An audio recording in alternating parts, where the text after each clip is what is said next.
Well, hello.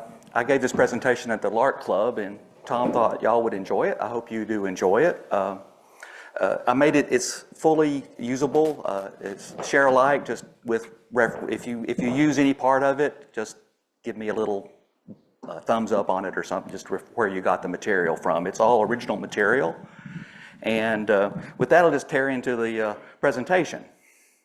So the introductions have been done, but basically what I want to do is I'm going to take you through my rig at home that I use, and take you through piece by piece and how kind of all the pieces fit together. And this is kind of like it's just a snapshot in time of how my rig currently, and it will evolve and there will be new capabilities as I go forward. But so I just want to show how the pieces fit together and such. If all the pieces that are inside just the laptop and the rig working. So let's see if this button works. Yes. So he's been through this again. So just these configurations show my setup when I created this presentation. There's been one slide update since. It's a work in progress. And then if you do use these as a template for your own use, obviously you have to update it with your name and your address and your grid and anything else that are applicable to your specific rig setup. So the way I wanted to kind of present it is a visual model of how the pieces are interconnected. So I decided to go with Tinker Toys. Tinker Toys have spools and rods and wheels. And so you can think of the spool as a part of a system, and the rods is how they connect to each other. And then if you want to look at, if you imagine you can look inside of a spool and you can see other little spools inside there as complexity goes down. So this is my visual model, and I try to carry this through all the slides through the presentation. So let's talk at the highest, it's the 40,000 foot view. Ham Station 1 communicates to Ham Station 2 using single sideband over RF. So I have, does this have a laser? I guess it doesn't matter, the Zoom can't. So Ham 1 talks through RF to Ham 2. High level view, but let's dig down a bit. So if we go down to the 100 foot view for the same situation on one side, Ham, KG5LRL communicates to another ham radio over RF. So that RF goes through the antenna, through the feeder cables, possibly through a tuner, into the rig. Now I have a Yaesu FT991A. I got it at Hamfest in Louisville. It's my rig, so all the things will apply to that. It will interact with that. I, the user, will interact with the microphone with the push to talk button. I can hear audio from the rig, from the speaker, and I can talk into the mic and make conversation. So this is kind of the 100 foot view of a voice communication. Now if we go into digital, which is a lot of my preferences for digital, it's basically the same way. Now I've just collapsed the antenna system, just antenna system. It's still the antenna and the rig and all that sort of stuff.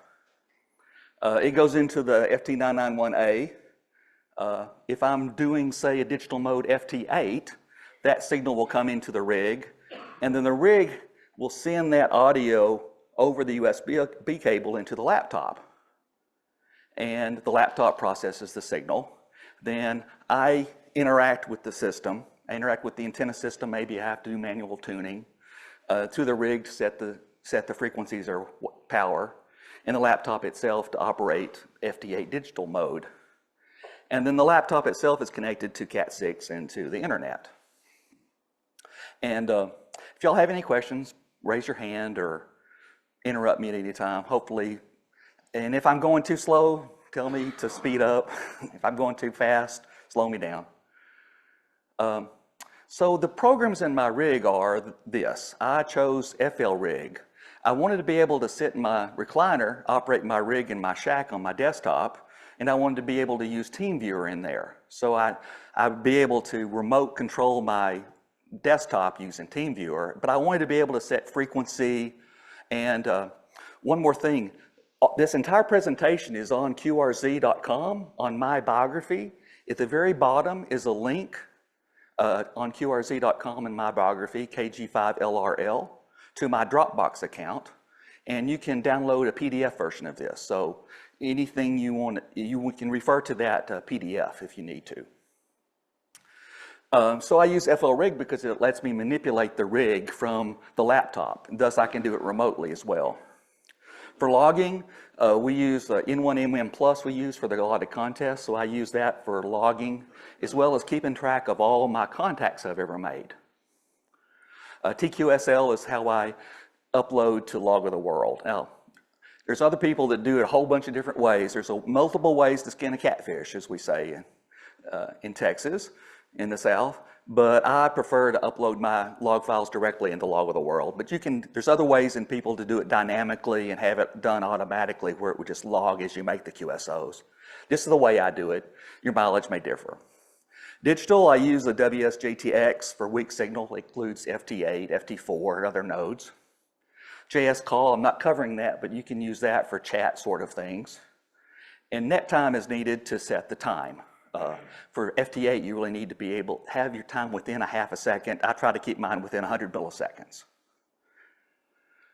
So this is my desktop when I took a screen snapshot. So here, upper left, you'll see FLRig with some monitors. At the very bottom, that's N1MM Plus with showing my current contact.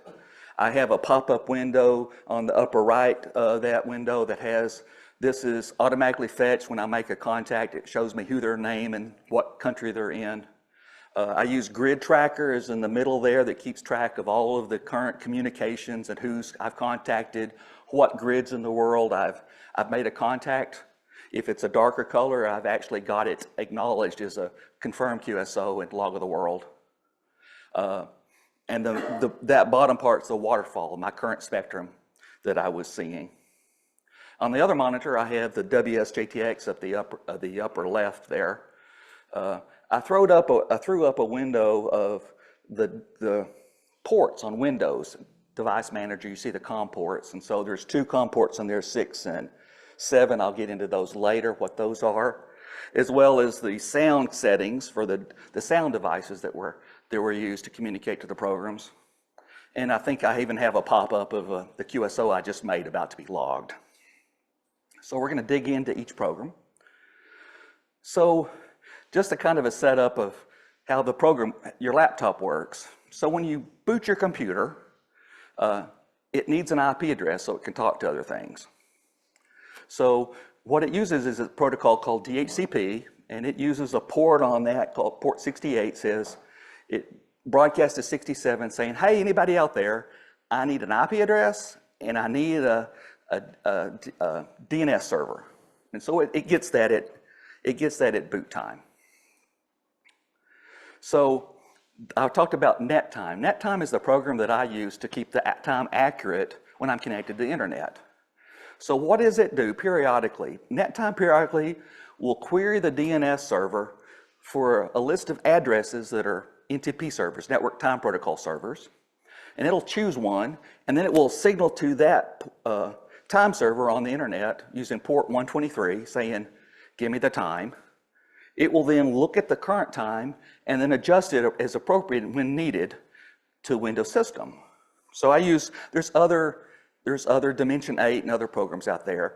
I chose NetTime because it works for me, and it's no reason to change it now. So in terms of the settings, this is a screen. I've configured NetTime to have be in a taskbar, so I can right click and say open or properties. And this is a screen snapshot of the properties window, the various settings and the statuses of it, as well as the button to hit settings. So if I hit settings, then I'll get these options and I can change some things. So instead of having a snapshot, every screen snapshot of all the settings, what I've done is I have kind of this shortcut text view. So it says, if you go to NetTime and properties and settings, if you look at time servers, I just took the default, nettime.pool.nettp.org. And then I said, if it's greater than 100 milliseconds, adjust the system time, look every 30 minutes, and some other ones. I also say, start NetTime service at boot up. Since my desktop is connected to the internet all the time in the shack, whenever it's booted, I want the time to be set. and I say I want to show the NetTime icon in the system tray. That's just so I see the little icon so I can get back to NetTime program as it's running. So this is the program that's running all the time, keeping the time accurate within a few milliseconds. Okay, now let's talk about my rig, my FT1991A. So it has a USB connection, and inside that USB connection in the rig, it makes to the laptop visible 4 devices. There's a standard port, a COM port, which is like an RS-232 port, an extended, and that's where the command, the cat commands are executed to the rig to set the power or change the frequency or get the status of the various things. It also has the speaker and the microphone for the audio processing because the WSJTX program needs audio to send and receive to send the signals. And then in order to get these, of course, I have to have the Yaesu Windows drivers loaded. So if you have a different rig type that has something equivalent, you would need to use those drivers. In some cases, some rigs don't have a USB cable, so you would need a device that would be able to plug into the mic port and the speaker port to make that available into Windows. But fortunately, my rig has that built in, so I don't have to worry about it. So when I set up the COM ports, I wanted them to be faster than anything that I might need them for. So I set them up to a relatively high bit rate, 338,400 bits per second. It'll be faster than any bit rate that's in use for amateur radio. One-stop bit, no parity. And I use request to send, clear to send on. That just means before the program is going to send a command to the rig, it's going to set the request to send indicator on the COM port, and when it gets the clear to send back, it knows that it can send it now. It just makes the handshake better, maybe I think better operation to the rig. And then I use COM. The standard port uses COM4. It's primarily for raw data modes and maybe for push to talk or RIDI can be using it too for some of the request to send ports. It's not really used much. It's primarily the cat port, the extended port.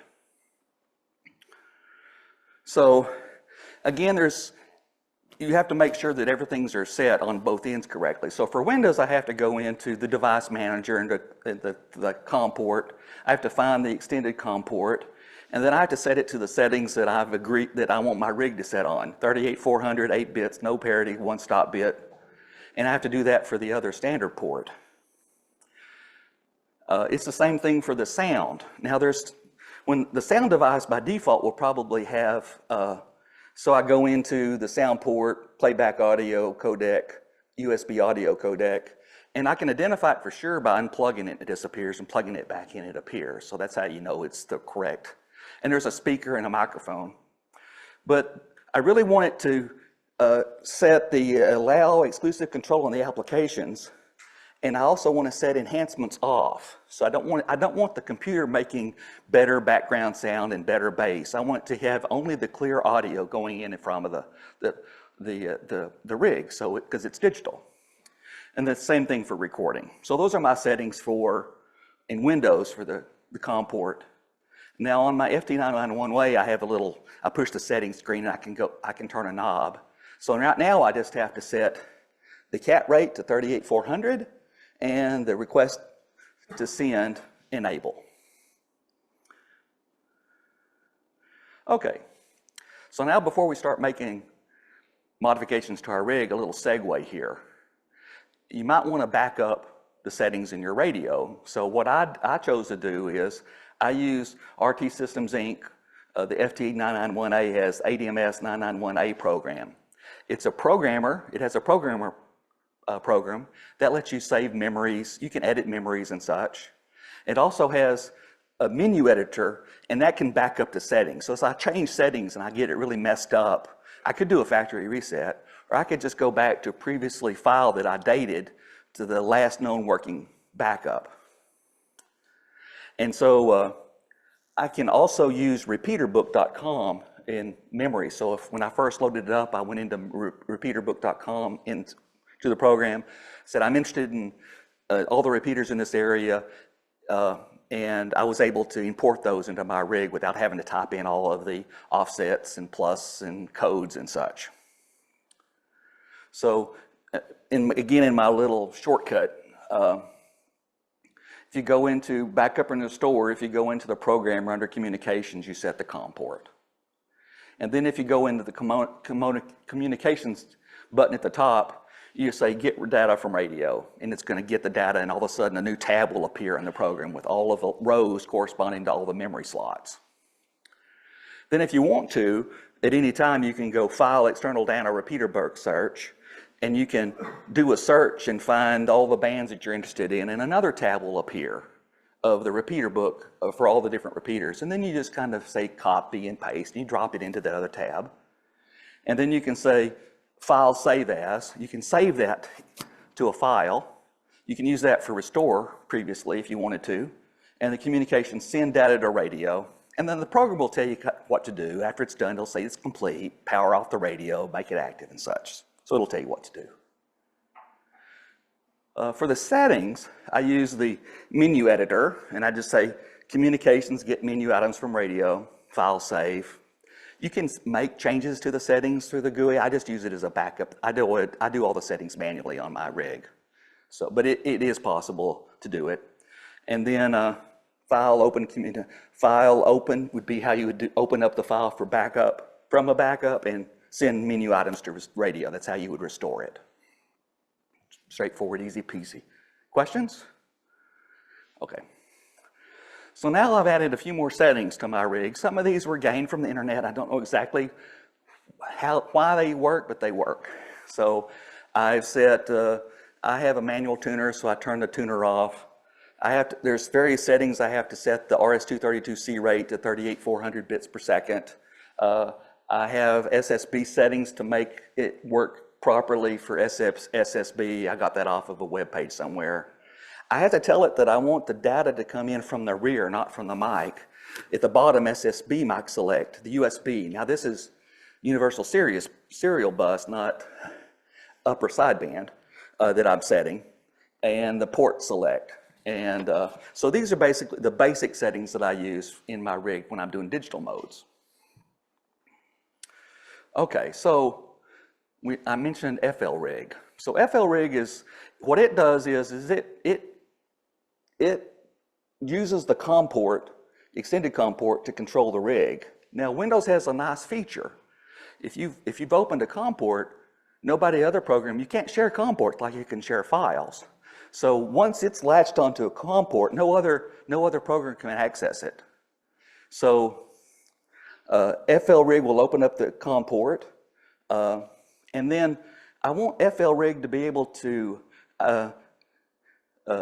so clients of FLRig can use a loopback port. 127.0.0.1 is the standard internal loopback port.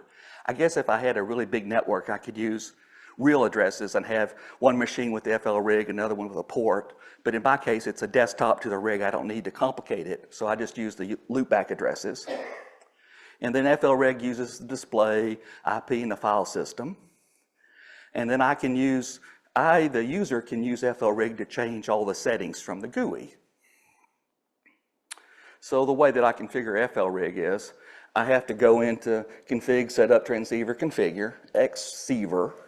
Then I set the rig type, and it knows about how to talk to my rig. And then I set the COM port. My desktop is COM6, my laptop is COM5. The baud rate, the stop bits, the RTS checked is again. And then once I've done that, there's an indent button. I press it, it gives me green light, it's working. If not, I have to troubleshoot and figure out why not. Push to talk, I use cat control. So the FLRig will send a command saying, turn on the mic, turn off the mic, turn on transmit, turn off transmit. This is how push to, for transmission. And the server, I just use the defaults, a 1, 2, 3, 4, 5. If I'm in that GUI and I have another program that uses FLRig, the light will come on saying, hey, I got a client connected. So you can kind of see if that's working. And the client, I just use the default port, 1, 2, 3, 4, 5. So that's what the GUI looks like.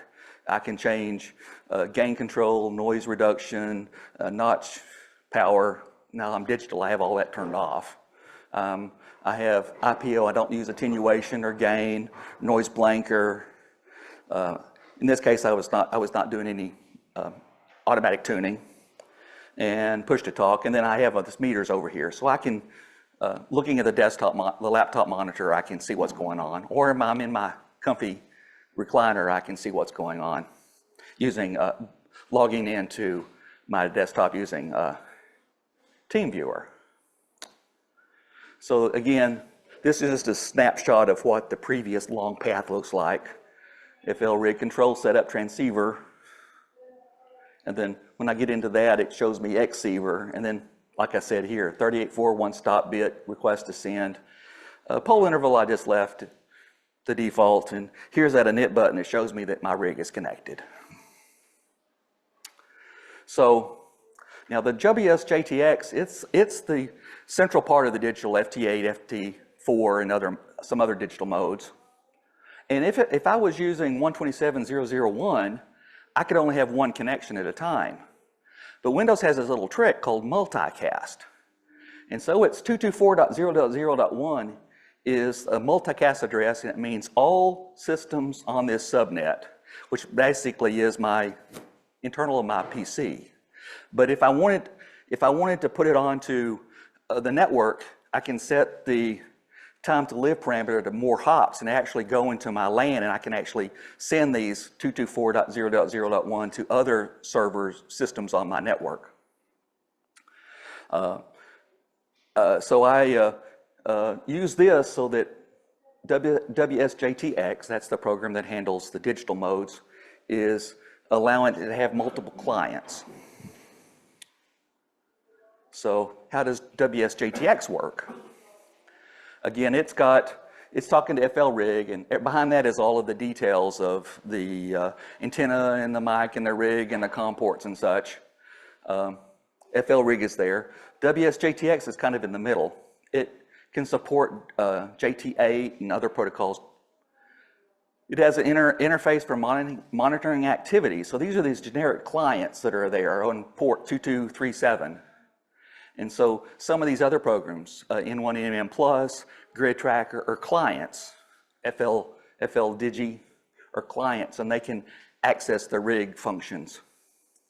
It also will make logs. If I've made a QSO and logged it, it'll create a file that I can upload to Log of the World. And it also, if I check it, I'll have it update to pskreporter.info. So I can use pskreporter.info.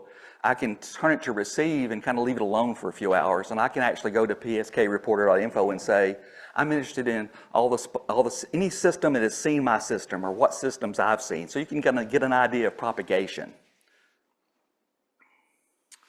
This is what it looks like. In that window, the left window pane is the activity. The right upper window pane is kind of the activity unique to me, what I'm transceiving. Toward the middle, toward the left is the standardized frequency that I use, which is determined from the band. So this was 12 meter. When I took the screen snapshot, I'm mainly on. And as it goes through the QSO sequence.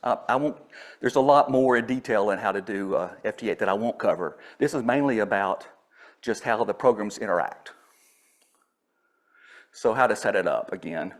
I have to go into settings, radio. Now the rig is going to be FLRig, is the rig type, because it's going to use that interface to get to my FT991A.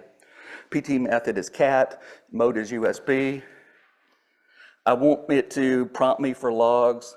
And then the most important is the UDP server addresses. That's those multicast addresses. By default, it's going to have 127.0.0.1. I'm changing that to 224.0.0.1. So it will support multiple clients at the same time. One thing that multi-class generations need to do is they want to know which interfaces you want to send those multicast packets out on.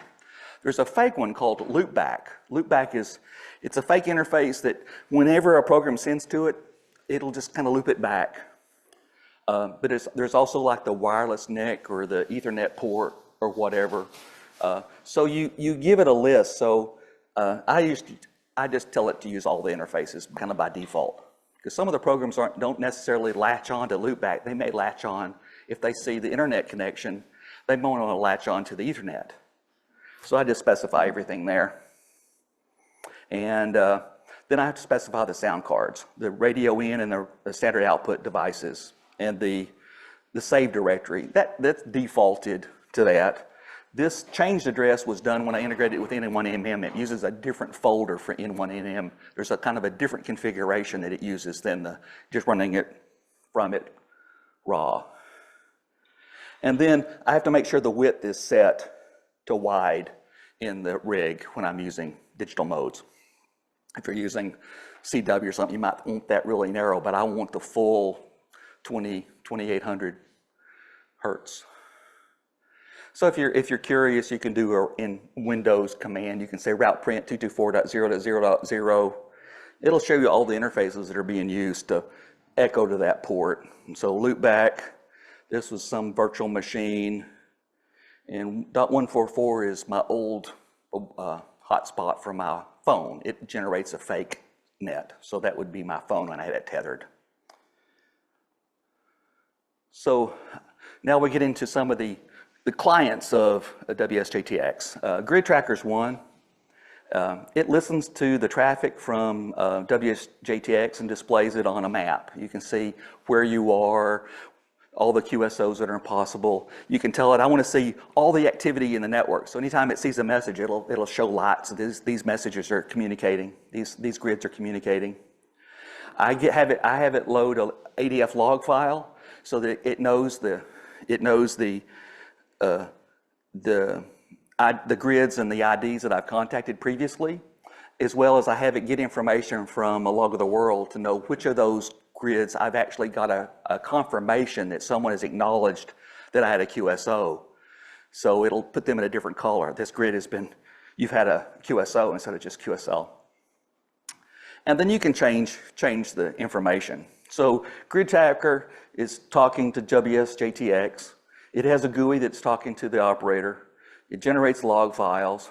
It can access the secure HTTPS is 443, QRZ, log of the world, and you can say, I want to see POTA. So if you have a POTA.app and you're interested in POTA, it'll show you all of the POTA activations, and you can kind of see, are they on digital or CW, and you can see that in the grid and try to contact them.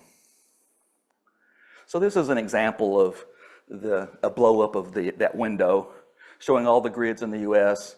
The darker color is a QSO, the yellow color I've made, but they haven't been acknowledged. There's still a lot of white to do. Those are grids I haven't found yet, but eventually I might cover the whole US.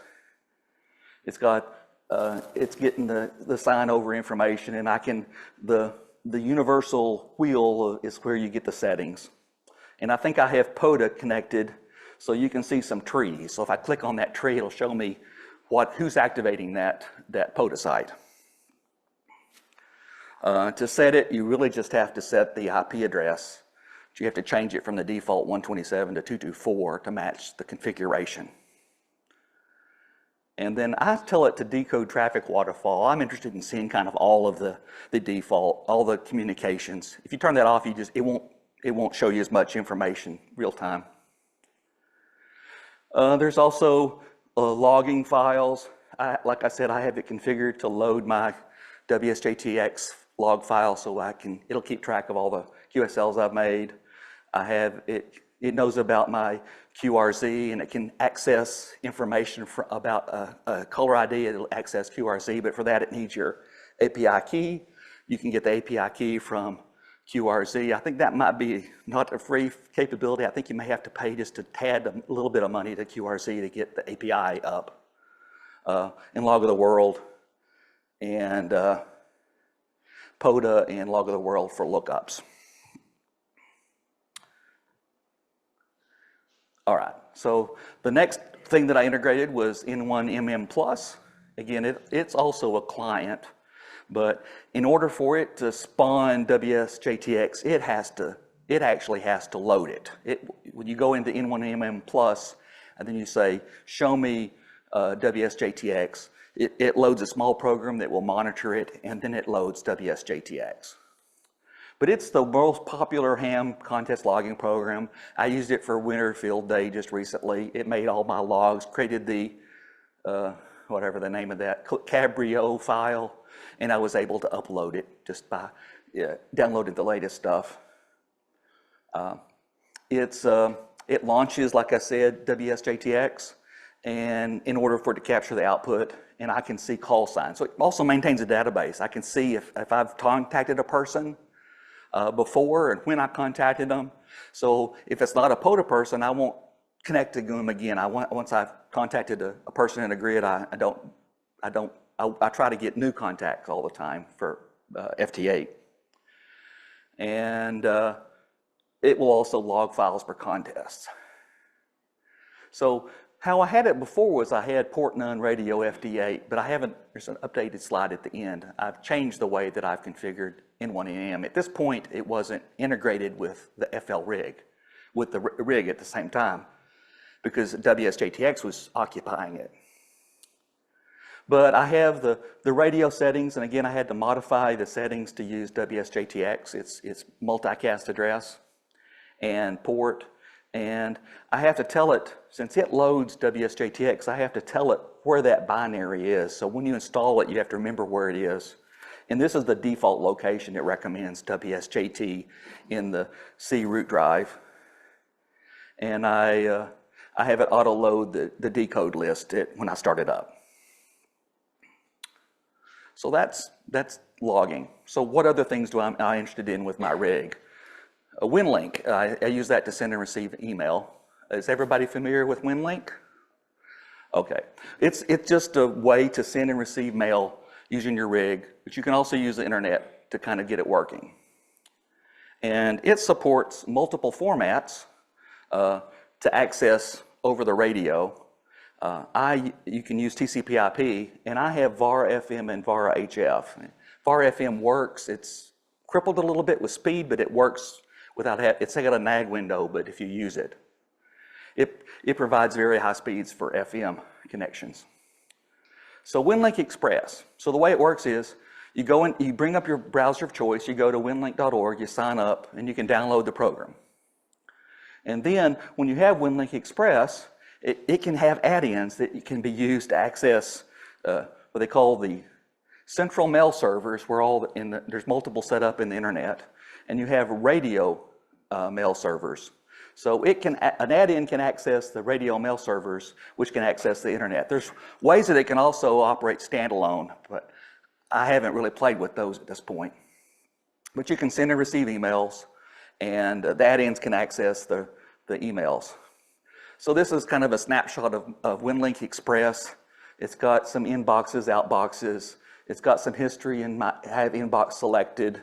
At the bottom, I have an email that I selected for WinLink Wednesday. And up here, it's got an open session and kind of the add-in you want to launch to open up a session. So to configure it, you just basically put in your call sign and your password when you signed up. And you have a recovery password, KG5LRL at USAPObox.us is my backup, and service codes, public. I think there's some emergency communication service codes as well. I'm not part of that yet, but you can put more things there as you for your experience. So how does WinLink, the first time you bring it up, you might want to use WinLink Telnet just to make sure everything's working. So if I go into that, and go up into that top window and say Telnet, it'll open up, I'll click open and start session, and then I get a little pop-up window, WinLink Telnet. So what WinLink Telnet does is it gets the DNS of CMS winlink.org. It does a DNS query to find its IP address, communicates over port 8773 to find that and do authentication and such. So if I say start, it will actually go to WinLink, see if there's anything mail for me, download it. If I have anything in the outbox, it will upload it, and then the session will stop. And if I want to, I can have it automatically do that like every 30 minutes or so. So in Telnet, really it's auto connect time and automatic. And if you want it to send all messages in the outbox as soon as you connect, and that's how I have mine configured. So as soon as I connect, anything in the outbox is being sent. This is an example of a telnet session. I've done the open session, WinLink Express. I hit start, and then I didn't have any mail. Now a little bit about the VAR FM WinLink plugin. How does it work? So if I have VAR FM and I've downloaded and installed it on my PC, then I can select VAR FM, and then it will load two programs, VAR FM and the VAR FM TNC. So I will select the radio node that I want to connect to, and I'll set the rig to the frequency. Currently, I haven't integrated WinLink in my rig yet. I don't know if it's possible or not, but I haven't done that yet. So I set it to the appropriate frequency, and I set start. And then it's going to use push to talk, and I've configured it with the sound settings. It's going to send messages out, going to get the data back and forth, and then when it receives the data, then it's going to put that in cached emails. And at boot time, if it needs to, I can upload templates as well. Do that over the internet, I can do it the other ones. So when it's operating, it'll give me a display of the progress, and this is kind of the level of orthogonal frequency division multiplexing, the codec that's used. So if the quality is really good, it can get more and more sub-frequencies, sub-channels, and each one of those is a baud rate, so it can send more information faster, which is the benefit of FM. It gives a lot faster transfer speeds. So this is using quadrature 4. Quadrature frequency division multiplexing was what was used for this. And I tell it here the connection I want direct and the node I want, and I say start, and it goes. And I can actually adjust the audio settings. So when I first started, if I need to, I may have to adjust the sound settings. It may not be loud enough. The received signals may not be strong enough. So there's some tweaking that you may need to do that I'm not going to talk about. Just how, this is just kind of how I integrated it. And this is an example, another example of the pop-up with the transactions that occurred that, again, I still had no email. And then the settings. So again, there's two settings. There's the TNC, which is the audio processing the signal, and the other. So I tell it, I basically just took all the defaults, and I just have to put in my call sign and registration key. I'm licensed. I figured they needed a little money, so I went ahead and bought a license from them. So those are the settings that I set. And then for the FT991A across the USB port, I'm limited to narrow. I can't use the really wide range of frequencies, so I have to set the FM system to narrow. That's a limitation of the 991 sound card. That is, yes. So then I just have to convert. Here it's configured to talk. It's configured to talk directly. I set the type of brand, the COM port, the mode, and the baud rate and RTS just to match my rig configuration. And then I have to specify the devices. And there is an auto-tune button that I can tune it. It'll go to the site. It'll do some handshakes, and it'll tell you whether your signal is strong enough. And it'll even bring up the sound settings so you can adjust the volumes to make it happier. Okay, so here's some URLs to get to the documents. And some more URLs. And then for Winter Field Day, I realized that I couldn't use FT8, and I was so distraught. So I decided I wanted to try FLDigi using QPSK, I guess, PSK communications. So I need to figure out how to integrate N1MM plus with FLRig, so I didn't have to type in the frequencies as I changed. So I'm going to talk about rig control COM, and that's basically used to access FLRig using a COM port. COM0 COM basically kind of is like a patch cable between rig CTL COM and N1MM, and then I had to make a slight configuration change to N1MM, and then FLDigi. So how does that work? So I have FLRig, and it's going to use the generic interface, RTL CTL COM. And I'm going to configure rig CTLCom to emulate a TS2000 radio. So it will convert this generic interface to that interface that is supported. And then I will have it connect to COM11, and the N1MM will see the rig at COM10, and I have this this program called COM0COM, and that's going to put the two COM ports together so they're connected to each other. So with this configuration, I can have N1MM using what it thinks is a TS2000, but it's really my rig. So if I bring up a COM0COM, it says this, I want to add a pair, and I say I want to use a port class. That's the standard nomenclature. There's another type of name you can give ports that none of the programs necessarily utilize. So just click use port class and get a rig. And this just shows you that transmit, receive, this is like your logical crossover cable for receive, transmit, data terminal ready, data set ready, request to send, clear to send, and ring indicator. Now, one caveat about COM0COM is it uses test signed kernel mode drivers. So by default, those won't work in the Windows machine. So you have to run this program that says allow test signed on. Now you could conceive, that could be considered a vulnerability if you were updating drivers and stuff off the network. You can always say test signing off, or if you, there's a web page later that talks about two alternatives to COM0COM. But since it's a really old desktop and a really old laptop, I'm not worried about that. I just went with the first option. So I turned on test signing on, and I found the setup G program, and it said add pair, and it created COM10 and COM11. So then the next thing is I have to configure rig CTLCom to be the TS2000 and to connect it to the COM port. It's right here, but I have the details later. So what I do is I go in, I find where it installed, that's W64-4.5.5/bin, and I right click on the program and say create shortcut. It'll say I can't create it here. You want to put it on the desktop? I said sure. So I create the desktop.